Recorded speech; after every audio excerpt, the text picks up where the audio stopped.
The views and opinions expressed on America's Workforce Union podcast and its digital media channels are solely those of the speakers and do not necessarily represent the views and opinions of the producers or sponsors. Welcome to the America's Workforce Radio Podcast, the flagship production of the American Workers Radio and Podcast Network, where organized labor and its never-ending fight to protect the rights of the American worker come first. Now, presented by LIUNA, Laborers International Union of North America. Here's your host, Ed Flash Ferentz. Workers at the Long Island Railroad threatening their first strike in over 3 decades. Meanwhile, a win for Teamsters in Texas. And today on the show, the latest from the American Legion and the Alliance for Retired Americans. Welcome to the Friday, May 15th edition of America's Workforce, where we're available on at least 5 platforms, including YouTube, Apple Podcasts, iHeartRadio, Spotify, and Pandora. Jeff Stoffer will be our first of 2 guests on the show today, longtime contributor to America's Workforce, going back to 2009. Can you believe that? For complete updates, legion.org. This is the time where we preview the next month's edition, the June edition of the magazine. And one of the stories we're going to talk about is about VA's management, or I should say mismanagement, of computer software and digital data. There's 2 pieces of legislation. H.R. 6654, the Veterans Affairs Management and Oversight of Software Assets Act, which is described as a practical step on the road to improving software license management. Why? Because, according to a recent GAO report, the VA spent roughly $21 billion on software licenses and systems between 2022 and 2024, and the report revealed that the department still cannot accurately track how many licenses it actually has. $21 billion, and they don't know what's going on. The other involves data. This is H.R. 7280, the Veteran Data Act, which would amend an existing law to prohibit the VA from entering into any contract with a provider selling or misusing data from veterans. Boy, we see these data breaches all the time. The second story we're going to focus on is titled Strength in the Storm, and it's about sailing, how vets are using sailing to cope with issues like post-traumatic stress disorder or having some problems, re-entering society. And lastly, His Spirit is Here, and this is authored by Jeff, and it's about the Theodore Roosevelt Presidential Library and Museum, which is going to open in North Dakota on July 4th. America's 250th birthday. And it's my understanding that they have an AI demonstration of President Teddy Roosevelt, so you can more or less have a conversation with him. Amazing with the technology today. So Jeff is going to be our first guest. Our second guest on the show today is Rich Fiesta on behalf of the Alliance for Retired Americans, where he serves as executive director, retiredamericans.org. Rich is going to talk about a survey that just came out by the Alliance, a new poll of older voters, a survey of 1,000 likely voters age 60 and above, and what they're saying about the economy, about Social Security, about pensions, about workers' rights. So he'll be joining us as our second guest right here on America's Workforce. Now, a brief look into the world of labor. The segment brought to you by Boyd Watterson Asset Management. You can find more at boydwatterson.com. Workers at the Long Island Railroad are threatening their first strike in 32 years as contract talks between the Metropolitan Transportation Authority and multiple unions continue.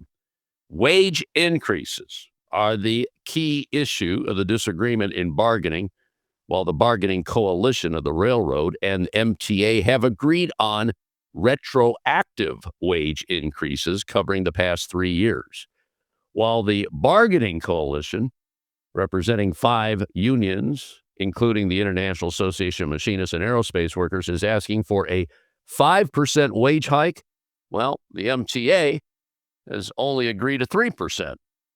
So if the parties do not reach an agreement by this Saturday, the union's roughly 3,000 workers intend to strike. If the strike occurs, MTA announced that it will run a limited number of shuttle buses and encourage people to work from home. Let's go to Lancaster, Texas now, where Teamsters Local 745 members at United Natural Foods in Lancaster have overwhelmingly ratified their first Teamster contract. The agreement covers 300 warehouse workers and delivers a wage increase of 23%. Teamsters Healthcare, a defined benefit plan, and strong job protections also included. Lakira Marshall is a warehouse worker and a member of Local 745. Lakira says this contract is going to change our lives for years to come. We organized because we wanted better wages, affordable health care, and real retirement security. And by standing together as Teamsters, we secured all of that and more.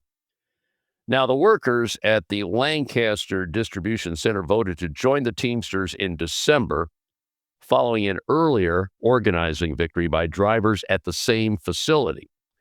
With the ratification of this agreement, the Lancaster facility is now a wall-to-wall Teamster shop. Brent Taylor, Secretary-Treasurer of Local 745. He's also the Teamsters Southern Region International Vice President. Brent says our members at UNFI fought hard and stayed united from day one. This agreement proves what workers can accomplish when they fight together as Teamsters. We promised these workers we would fight to win the wages, the benefits, and protections that they deserved, and that is exactly what we delivered. By the way, UNFI is the primary distributor for Amazon-owned Whole Foods. Now, if you go back to 2022, more than 3,500 UNFI workers have organized with the Teamsters, bringing the total Teamster membership to more than 5,500 nationwide.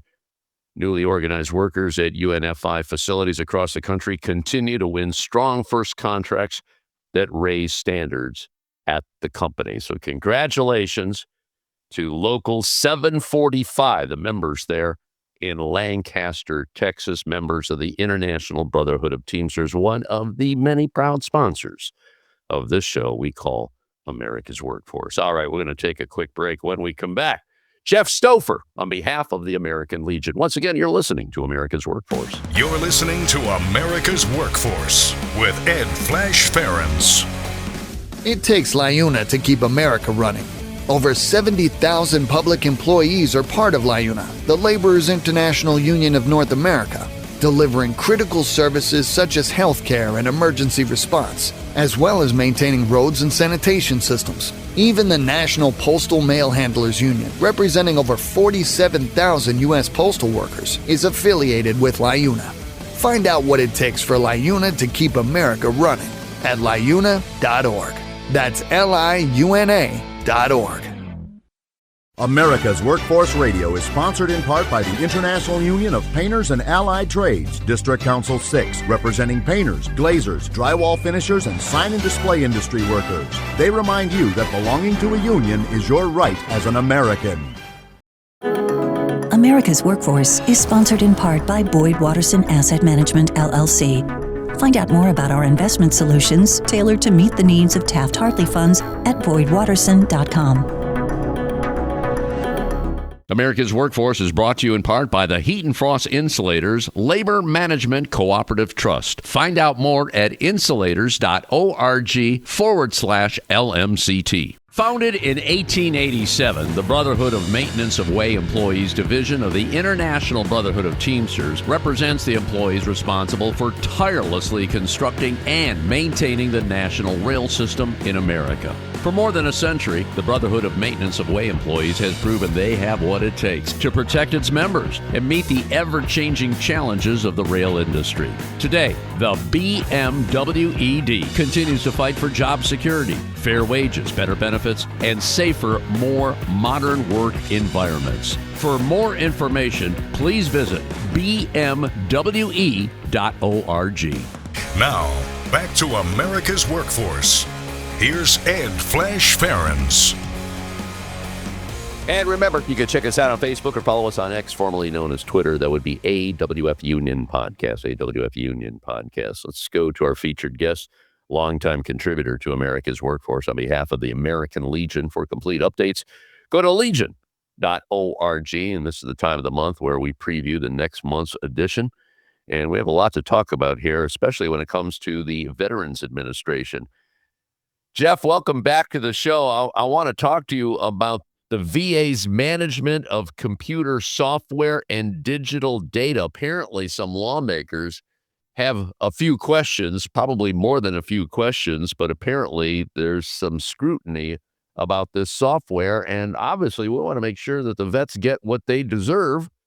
Talk to me about what's going on here, brother. Good to be with you again, Flash. I appreciate it. And we had a hearing in March, and we're working this issue. There's two bills in Congress that are seriously important, and it was really an eye-opener for me to kind of review and reflect on this information. But the GAO had a report that came out and that revealed that VA had spent $21 billion on licenses and systems between 22 and 24.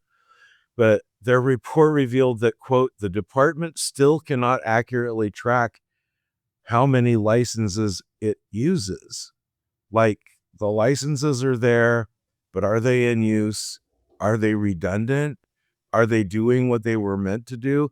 There really is seriously a deficiency in the management of these software assets. And it's a serious issue when we think about, taxpayer money and inefficiency. We have some amendments, but we stand strong with HR 6654. That's the Veterans Affairs Management and Oversight of Software Assets Act, if you will. And this is going to the bill requires VA to conduct an immediate and comprehensive inventory of its licenses and develop a strategic approach to better management of these things and reporting of them.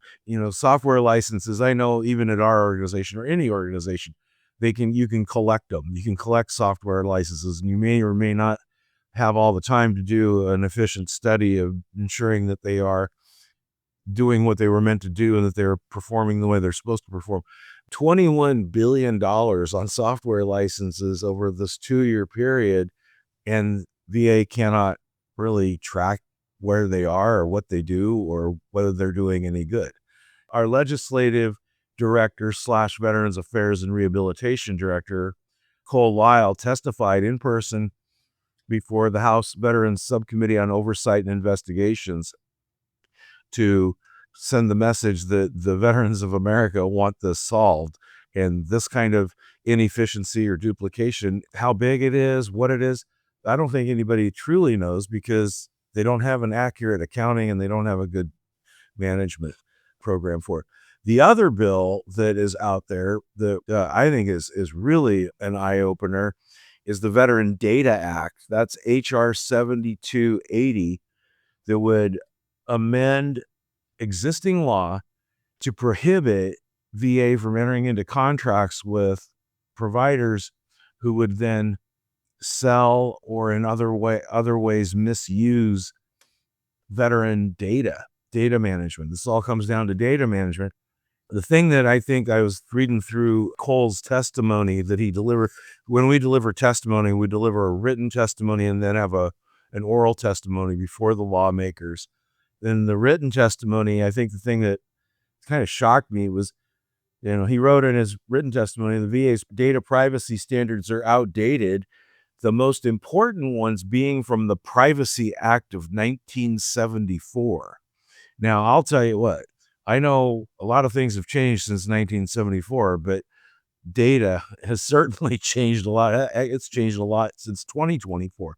And it appears that what I'm understanding from this is VA has been kind of guided more by principles on data management, veteran data management, rather than on law. Then we want to codify it into law that VA cannot enter into any contract with any company that sells veteran data or misuses it in any other ways. And there are instances of exploitation, identity theft, fraud caused by data leaks into the public sector for commercial uses. He told the lawmakers, and I quote, "I think one of the main concerns as technology so rapidly advances is that government protections are not keeping pace with that technological advancement." And I think that is very true. And in particular, in the case of veterans who are vulnerable to trusting federal resources and VA resources with their information, this Veteran Data Accountability for Third-Party Actors Data Act is built to protect your medical data so that your medical data, my medical files, cannot get shared with some unscrupulous company that might be trying to sell me something or in other ways misusing it. But I was shocked to find out, and there were a VA Office of Inspector General report that came out in 2026 that found out that the National Cancer Prevention, Treatment, and Research Program at VA had improperly shared a data file containing, quote, significant amount of data containing protected health information with non-VHA investigators. This is not good. This is not acceptable. The VA needs to be held to a much higher standard on data management. I think that these bills augur against that, and this is an important issue that we can't just sit idly by and let this go operating on a 1974 privacy law. Yeah, yeah. It's sad that we have to legislate this kind of stuff, but that's exactly the world that we live in today. I'm still trying to get over the $21 billion spent on software licenses and systems in a 2-year period, and they can't track how many licenses they actually have. $21 billion, Jeff?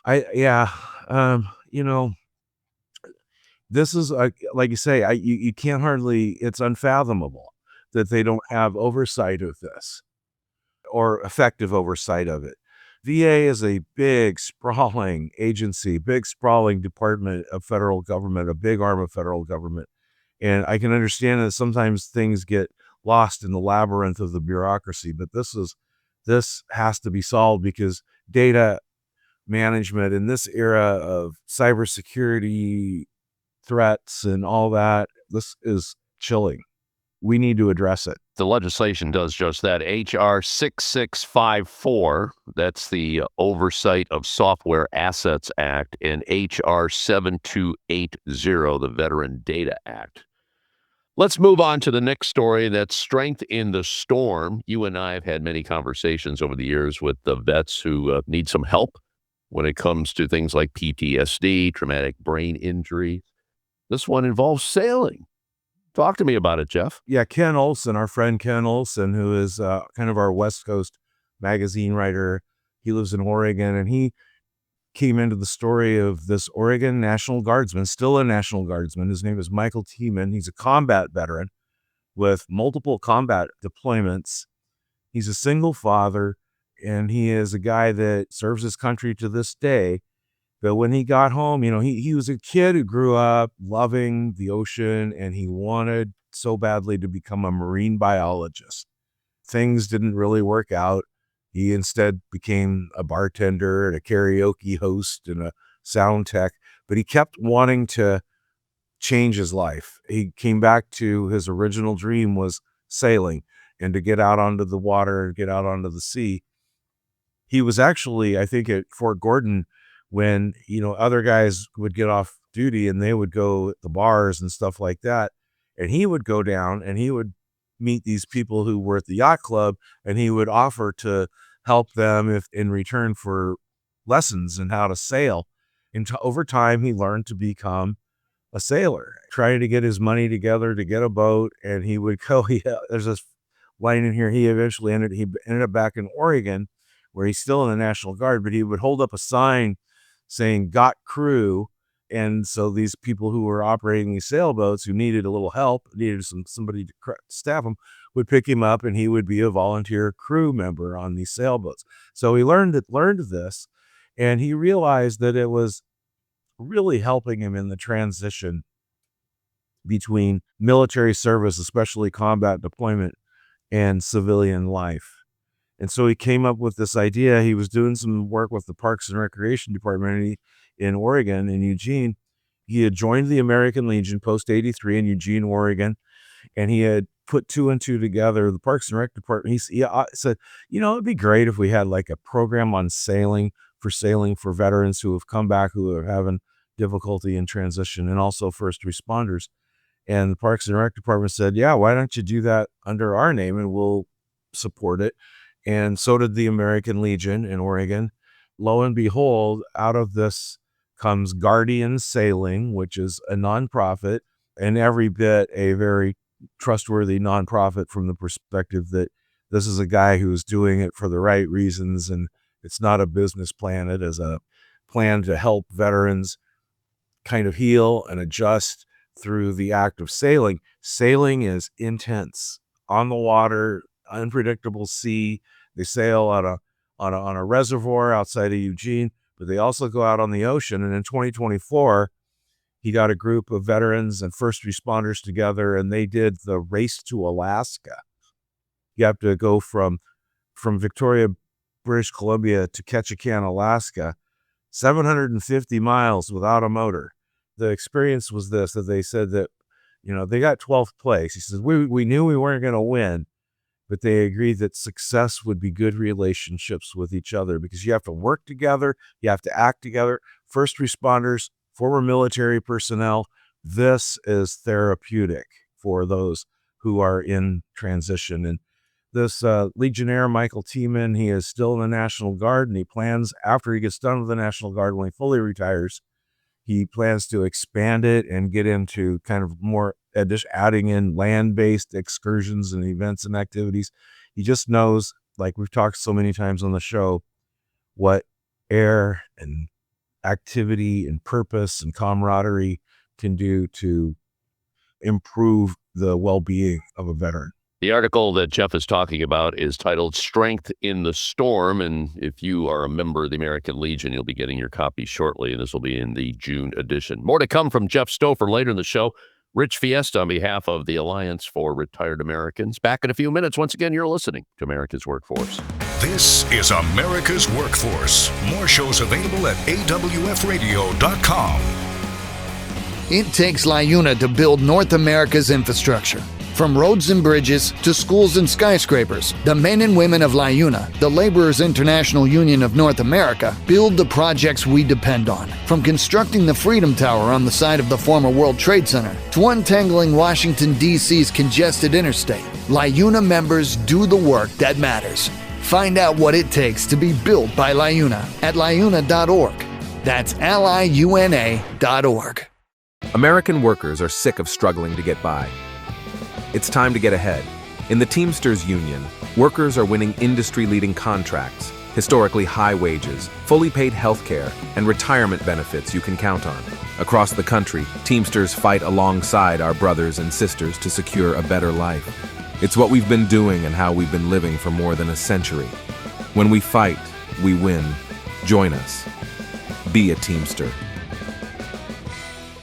America's Workforce is brought to you in part by the Iron Workers. You can find more at ironworkers.org. America's Workforce is brought to you in part by the International Federation of Professional and Technical Engineers. You can find more at ifpte.org. This segment of the show is brought to you by the Brotherhood of Maintenance of Way Employees Division of the International Brotherhood of Teamsters. For more information, please visit bmwe.org. Now, back to Ed Flash Ferens with America's Workforce. And remember, you can check us out on at least 5 platforms. That includes YouTube, Apple Podcasts, iHeartRadio, Spotify, and Pandora. And when you get an opportunity, here's what you do. Just sign up and receive our shows on a regular basis and give us a rating. Always appreciate those 5-star ratings, so please keep them coming. Let's go back to our live line. Rejoin Jeff Stoffer on behalf of the American Legion, legion.org for complete updates. His spirit is here. All right. One of my favorite presidents, Teddy Roosevelt. And I'll tell you, what a colorful history he has. And I guess now we have an AI version of him. You got to talk to me about this one. Go ahead there, Jeff. I'm telling you what, there is nothing I'm looking forward to more than actually walking up and having a conversation with an AI Theodore Roosevelt. That is going to be something. So after many years in planning, and we've reported on this planning from a few years ago when they started it, the Theodore Roosevelt Presidential Library and Museum is having its dedication and grand opening on the 4th of July, 2026. And our National Commander, Dan Wiley, and the Department of North Dakota Commander, Jason Anderson, will be joining me. We'll be there to cover it and to be a part of it. It is in Medora, North Dakota, population 150. It is this massive 93,000 square foot, multi-million-dollar complex that if you were to come, I've been there, if you were to encounter it, if you took a trail on the Badlands, you wouldn't even notice it. It is built into the earth.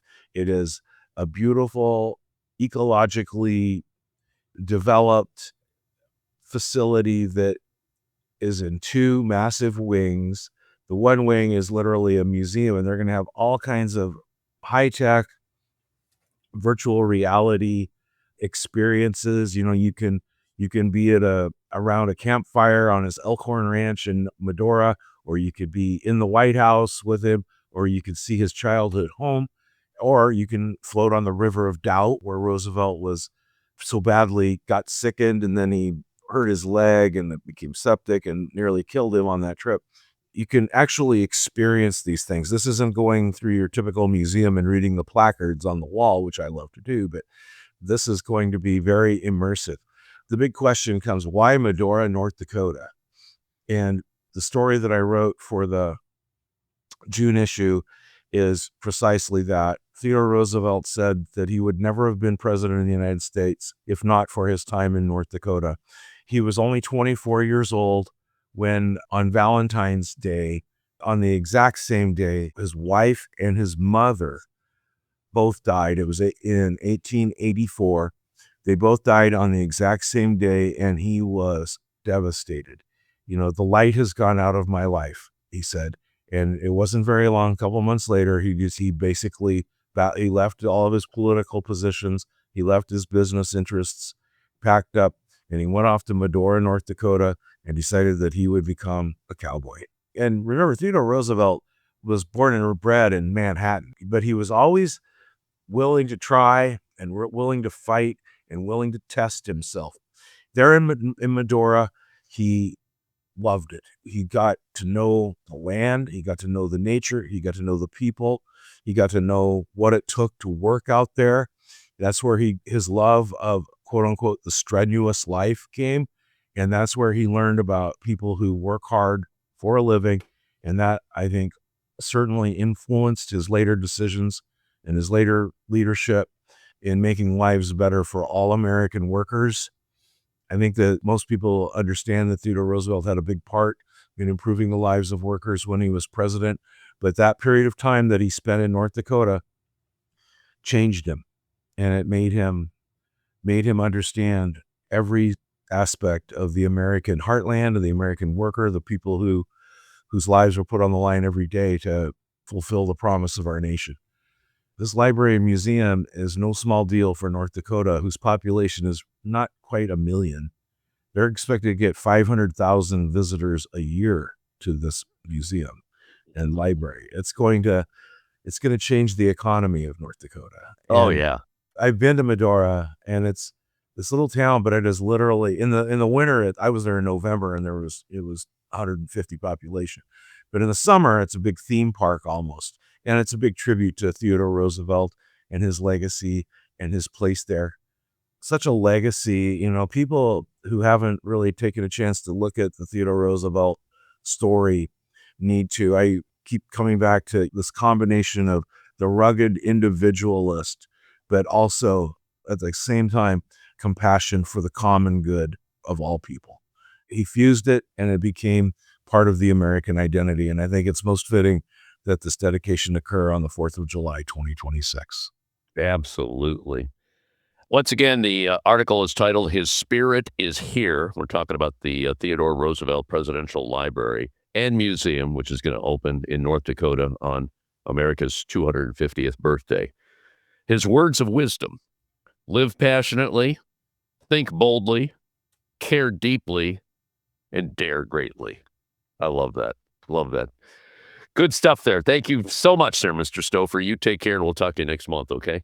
That sounds good. Thanks for having me on. Legion.org for complete updates. All right, we're going to take a quick break. When we come back, Rich Fiesta on behalf of the Alliance for Retired Americans. Once again, you're listening to America's Workforce. This is America's Workforce. More shows available at awfradio.com.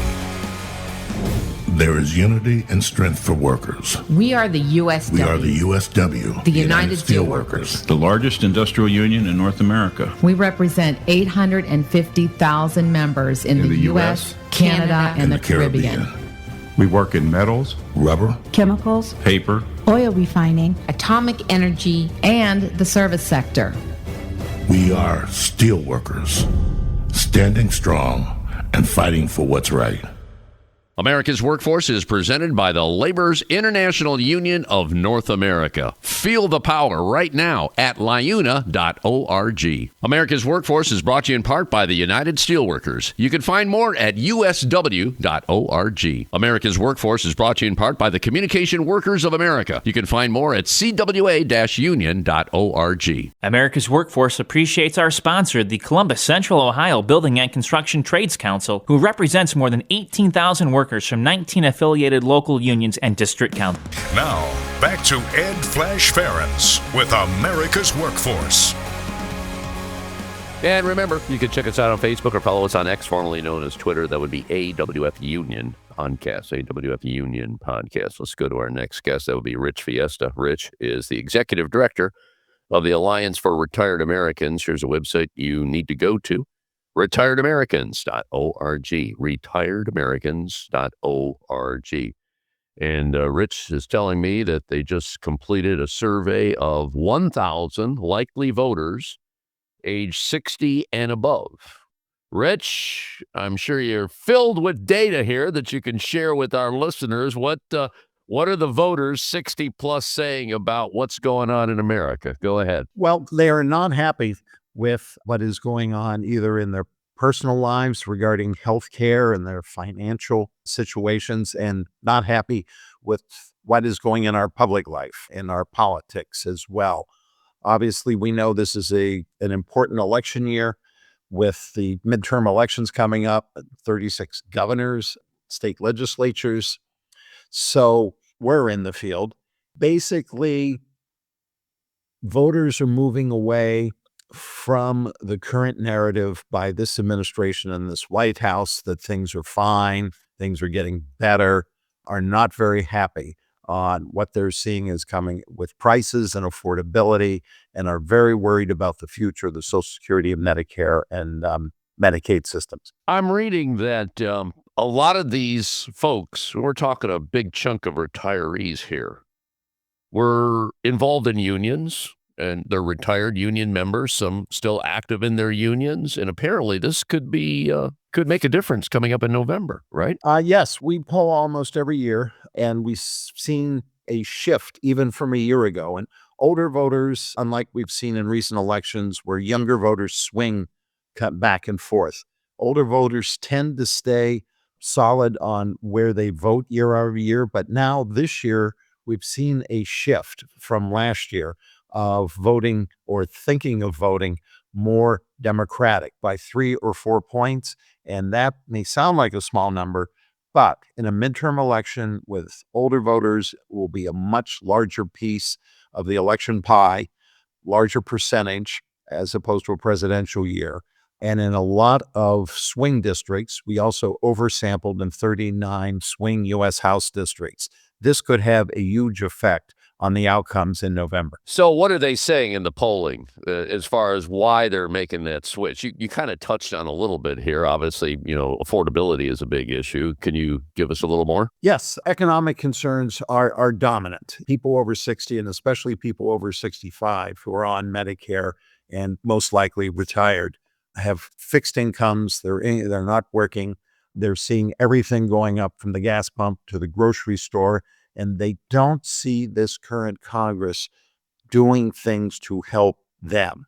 That this current Congress is spending money in other places like wars. Now, $1 billion ballroom is on the table, for example. So that is the key. And their own lives, they don't see Social Security and any other savings or retirement that they have keeping up with the cost of living, both in groceries and healthcare, for example. Mm-hmm. What's scary about this conversation? If nothing is done about Social Security funding, there's going to be a cut in the not too distant future. I want to say, is it 2032, 2033, something like that? And I'm hearing what you are getting now could be maybe 75% of that. Is that right? That's right. We are on a collision course in 6 years of having Social Security monthly checks cut because there won't be enough in the trust funds to pay out full benefits. And we at the Alliance for Retired Americans have been arguing for 20 plus years. We're celebrating our 25th anniversary this year, that Congress needs to step up to the plate, increase revenue. Easiest way is to scrap the cap, the artificial earnings cap, and make the Social Security Trust Fund solid, that it can pay debts and pay what's owed beyond 2032, 2033. Otherwise, you're right. People will see a 25% cut in their monthly benefit. And is anything being done now to address that kind of thing? Well, there are lots of bills in Congress to do exactly that. We support a number of them in the House and the Senate that would raise the cap above the $184,500 this year, because 5-6% of the country can take advantage of the loophole, while the rest of the 95% of us are withholding taxes, check over check, pay period over pay period. If you do that, you can make the trust fund more solid into the future and increase benefits too. What's interesting in the polling, I'm reading that both parties, Republicans and Democrats, understand that retirees and union households could determine control of Congress in November. Rich, I think we saw some of that in the primaries here. I could speak on the state of Ohio. I know you've got a pretty good contingent in the state of Ohio. We're seeing more union members get involved in politics, running for office, union-endorsed candidates. So I get the feeling we could, it's a long way till November. Don't get me wrong here. But if this trend continues, it could be a seismic shift. What do you think? Definitely. The winds are definitely at the backs of the Democrats. Also, what's pulling away from that is this terrible gerrymandering that's been sanctioned by the Supreme Court around the country. Most recently is 2 weeks ago now. That is a bit of a drag, but it's apparently, from what the polling says, not enough of a drag to keep the Democrats from taking control of the U.S. House. Bottom line, though, older workers want candidates who will, number one, and you mentioned this, protect Social Security and Medicare, lower health care and prescription drug costs, defend pensions, protect worker rights, and focus on kitchen table economic issues. Now, the Alliance has been very good at identifying the candidates who are on the side of workers. And you put your list out every year when, elections are around the corner on their voting record. Is that something we can access now, or is that something you're going to update closer to November? Where do you stand with that? Well, we have our current voting record through last year, 2025, on our website, retiredamericans.org, and every voting record going back to our beginning in 2001. So you can look at a member's voting record over that period of time when they've been in Congress. And during the year, There are key votes that will come up, and we highlight them and how members vote on them as well. Very good. You can find that at retiredamericans.org. Also on Facebook, I should mention, on facebook.com/Retired Americans. Rich Fiesta on behalf of the Alliance for Retired Americans. You take care. Great work on that. We'll talk to you next month, okay? You bet, Flash. See you then. And that'll be it for another edition of America's Workforce. Coming up on Monday, hearing loss and mental health. We're going to hear from experts at Birdsong Hearing. Until then, all of you have a safe and wonderful weekend. That concludes another episode of the America's Workforce Radio Podcast.